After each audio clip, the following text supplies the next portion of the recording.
विद्यार्थी मित्रो, आज एका प्रश्नाचं उत्तर मी देणार आहे। तो प्रश्न असा आहे की आपलं काम करून घ्यायचं असेल तर आपली भाषा कशी असावी।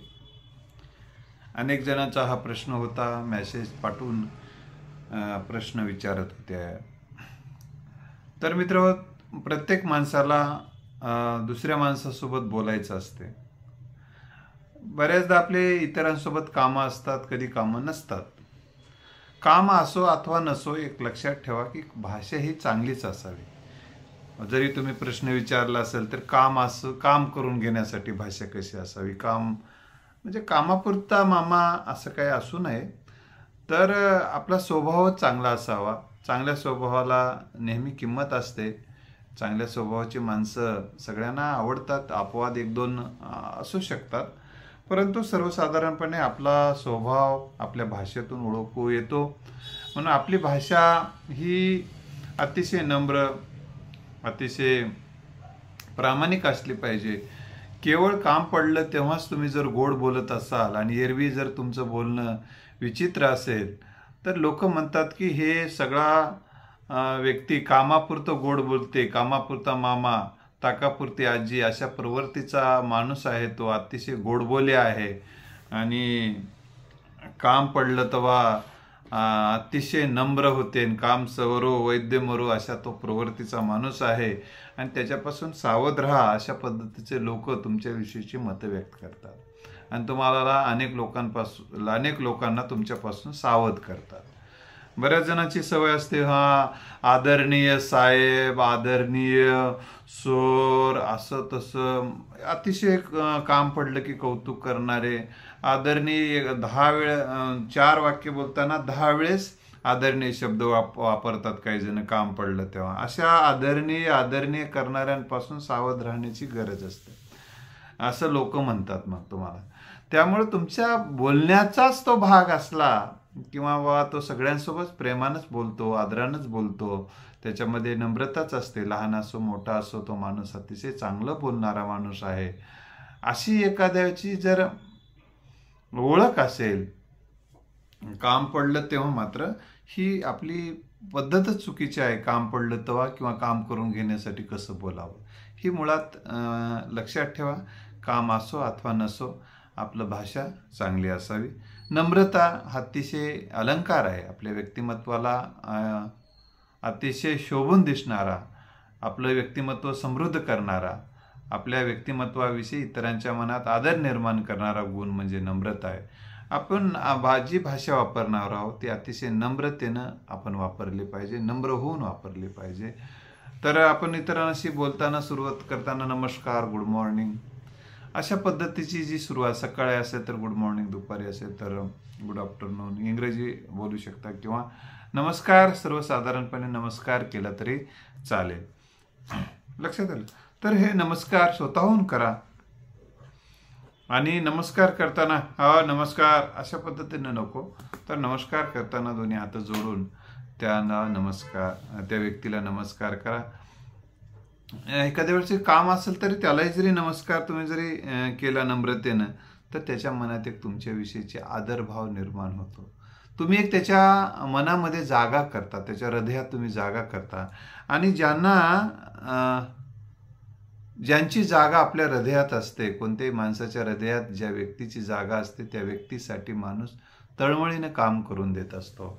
आता मनी वशी त्याची आवडे उत्तर, समाचार घ्यावा ऐसे वाटे, असं तुकोबारायांनी सुद्धा म्हटलेलं आहे। जो व्यक्ती आपल्या मनात बसतो त्याच्याशी संवाद साधावा, त्याचा सुखदुःख पाहावं, विचारावा, अशी एक माणसाच्या मनात भावना निर्माण होते। मग ज्या व्यक्तीसोबत तुम्ही बोलत आहात त्या तुमच्या बोलण्यातून पुढच्या व्यक्तीच्या हृदयामध्ये जागा तुम्हाला करता आली पाहिजे। तुम्ही जेव्हा दुसऱ्यांच्या हृदयात जागा करता तेव्हा तुम्हाला जागा तर मिळतेच, तुमचे कामही होतात। ही गोष्ट आपण लक्षात ठेवली पाहिजे। विशेषतः कोणालाही परवानगी घेऊन बोललेलं, परवानगी घेऊन भेटलेलं, परवानगी घेऊन त्याला भेटायला गेलेलं आवडत असते आणि बोलण्याची सुद्धा पुढच्याकडून परवानगी घेतली म्हणजे पुढच्याचा अहंकार सुखावला जातो। त्याला बरं वाटतं, मी काहीतरी विशेष आहे, माझी परमिशन घेतली चालली अशा पद्धतीनं पुढच्याला जरा वाटायला लागते आणि तो व्यक्ती मग तुमच्यासोबत आपला हा मान आदर राखणारा माणूस आहे असं त्याला वाटायला लागते आणि मग आपली परमिशन घ्यायला लागलेला आहे अशा पद्धतीने. आणि परमिशन घेण्याचा दुसरा एक फायदा आहे, त्याला वाटणं तर हा एक भागच आहेच महत्त्वाचा. पण ते एखाद्या व्यक्तीला आपण जेव्हा बोलायला सुरुवात करतो तो व्यक्ती त्यावेळी अवेलेबल असला, त्याचं चित्त आपल्याकडे असेल तरच त्या बोलण्याला अर्थ असतो. आपण बोलायलो पण त्याचं चित्त दुसरी भलतीकडेच आहे तर आपल्या बोलण्यामध्ये तो रसच घेणार नाही. आणि रस कसा निर्माण आहे? जेव्हा माणसाच्या कोणत्याही बाबीमध्ये माणसाचं चित्त असत नाही तोपर्यंत काही अर्थ उरत नसते. त्यामुळे त्या पहिल्यांदा त्या व्यक्तीचं लक्ष वेधून घेण्यासाठी त्याची परवानगी घेणं अतिशय महत्त्वाचा मुद्दा असतो. म्हणून कुठल्याही व्यक्तीचं चित्त वेधून घेण्याचा हा तो भाग आहे. परमिशन घेणे हा त्याला आदर देणं तर आहेच, पुढच्या व्यक्तीला आदर देणे आहेच, परंतु त्याचं लक्ष वेधून घेणं. आणि एखादा लक्ष वेधून घेतलं, चित्त वेधून घेतलं तर आपल्या बोलण्याला अर्थ आहे. नाहीतर काय होतंय, आपण बोलायलो तो आपलं ऐकतच नसेल कोणी तर त्याला काही अर्थ उरत नाही बोलण्याला. म्हणजे बोलण्याला तेव्हाच अर्थपूर्णता प्राप्त होते की जेव्हा त्या बोलण्याला प्रतिसाद मिळतो. जेव्हा त्या बोलण्याला जर प्रतिसादच पुढच्या व्यक्तीकडून मिळत नसेल तर किती वेळ बोलून काय फायदा आहे. म्हणून एक लक्षात ठेवा तुम्ही की पुढच्यांचा प्रतिसाद मिळण्यासाठी त्याची परमिशन घेऊन जर आपण त्याला बोलू का सर, कृपा करून मला 1-2 मिनटं आपला वेळ पाहिजे आहे, असा त्याला जर वेळ नसेल त्यावेळेस काय हरकत नाही थोड्या वेळाने. कारण शेवटी तुम्हाला काम करून तर घ्यायचंच आहे, रिलेशन मेंटेन करायचे आहेत. सुसंबंध, चांगले संबंध कधी निर्माण होतात चांगले तर सुसंवादातून सुनाते निर्माण होतात, हे लक्षात ठेवा. आणि तेव्हा तर तो जर जे काही सांगेल, तुम्ही जेव्हा बोलायला सुरू करता तेव्हा त्याचंही बोलणं मन लावून ऐकून घ्या. कोणालाही बघा, एक असं काय गोड तर तो स्वतः गोड असतो. प्रत्येकालाच स्वतःवर फार प्रेम असतं आणि आपल्याला कोणीतरी किंमत देते, आपलं कोणीतरी मन लावून ऐकून घेते म्हणजेच आपल्याला कोणीतरी किंमत देते असं त्याला वाटायला लागते. बरेच तुमचं म्हणणं आहे ना अधिकाऱ्यांशी, ज्याच्याकडून काम करून घेणाऱ्याशी, सर आपल्याला कसं बोलायला पाहिजे. तर लक्षात ठेवा की मन लावून ऐकून घ्या आधी त्याचं बोलणं. आणि मन लावून ऐकून घेतलं की त्याला जे मी म्हणत होतो ना आता की किंमत दिल्यासारखं वाटते. बऱ्याच अधिकारी असो कोणी असो त्यांना बऱ्याचदा जणांना एक किंमत मिळत नाही बऱ्याच ठिकाणी, तेव्हा त्यांना वाटते कुठंतरी किंमत आपल्याला आहे. जे किंमत देणाऱ्या माणसाची ती माणूस मग किंमत करायला लागतो. म्हणून त्या लोकांचं पुढच्या व्यक्तीचं मन लावून ऐकून घ्या, घाई करू नका. तो काही सांगत असेल ना तर घाई करू नका. कारण तुम्ही जर त्याचं ऐकून घेतलं नाही, त्याच्यात इंटरेस्ट घेतला नाही तर तो तुमच्यात इंटरेस्ट घेणार नाही आणि होणारं कामही देखील तुमचं होणार नाही. काहीतरी अडथळे तो आणू शकतो.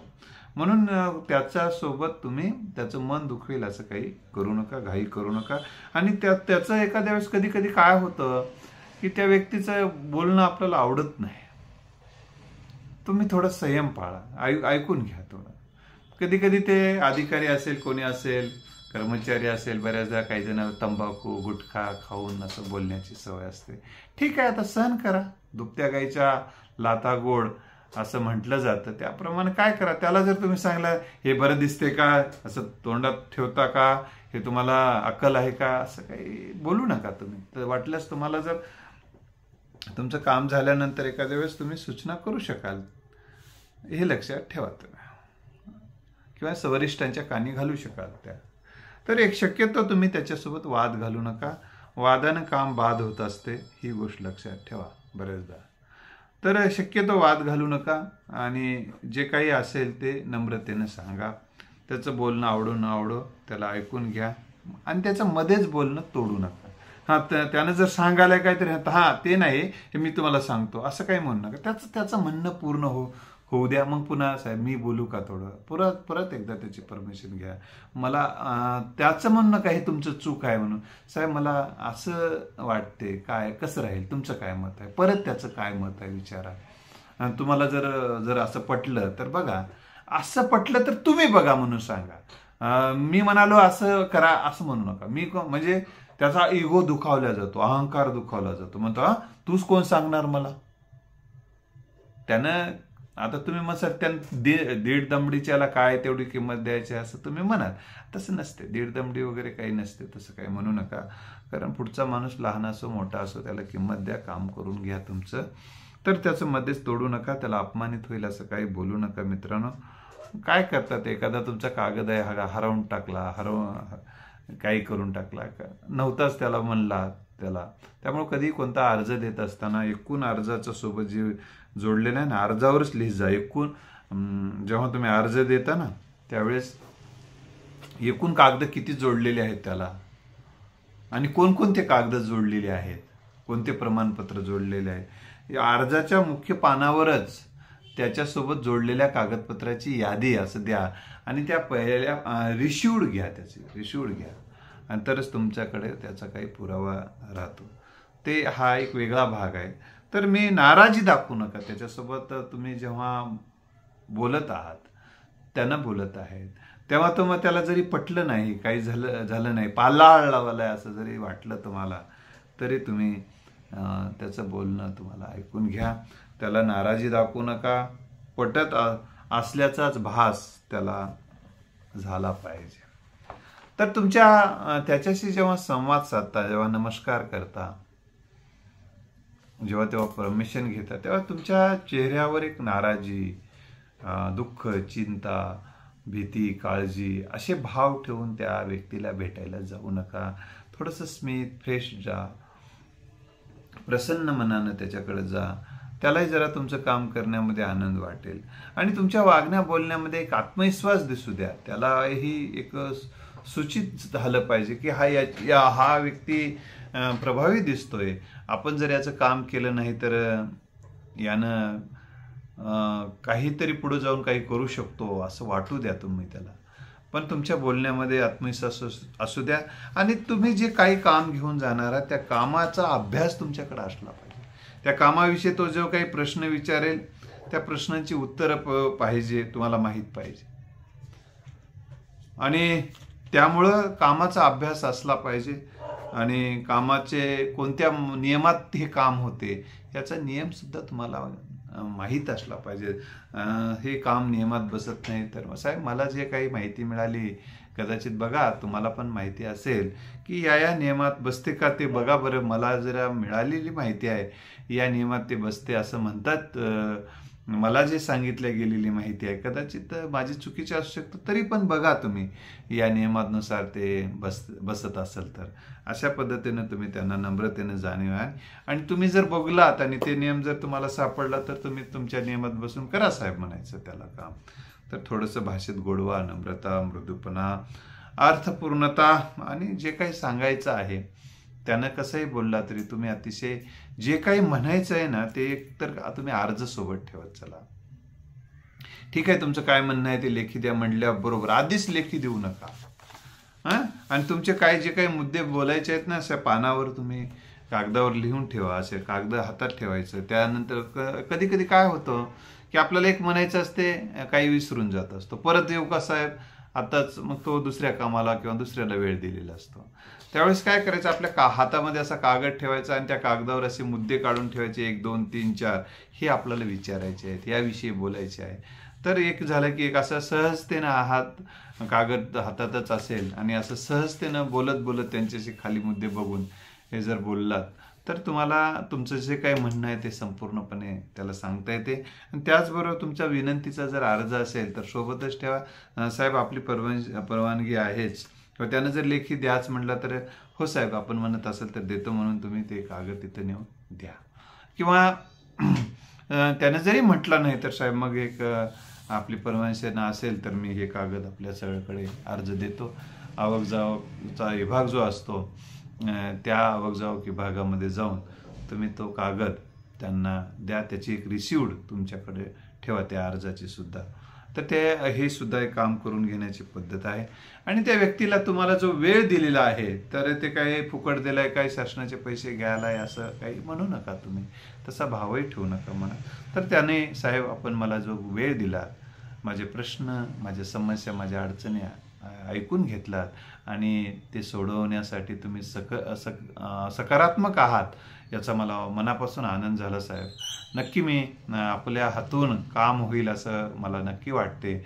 आपण आतापर्यंत अनेकांचं कल्याण केलेलं आहे, अनेकांचं आपण काम केलेलं आहे याची मला जाणीव आहे.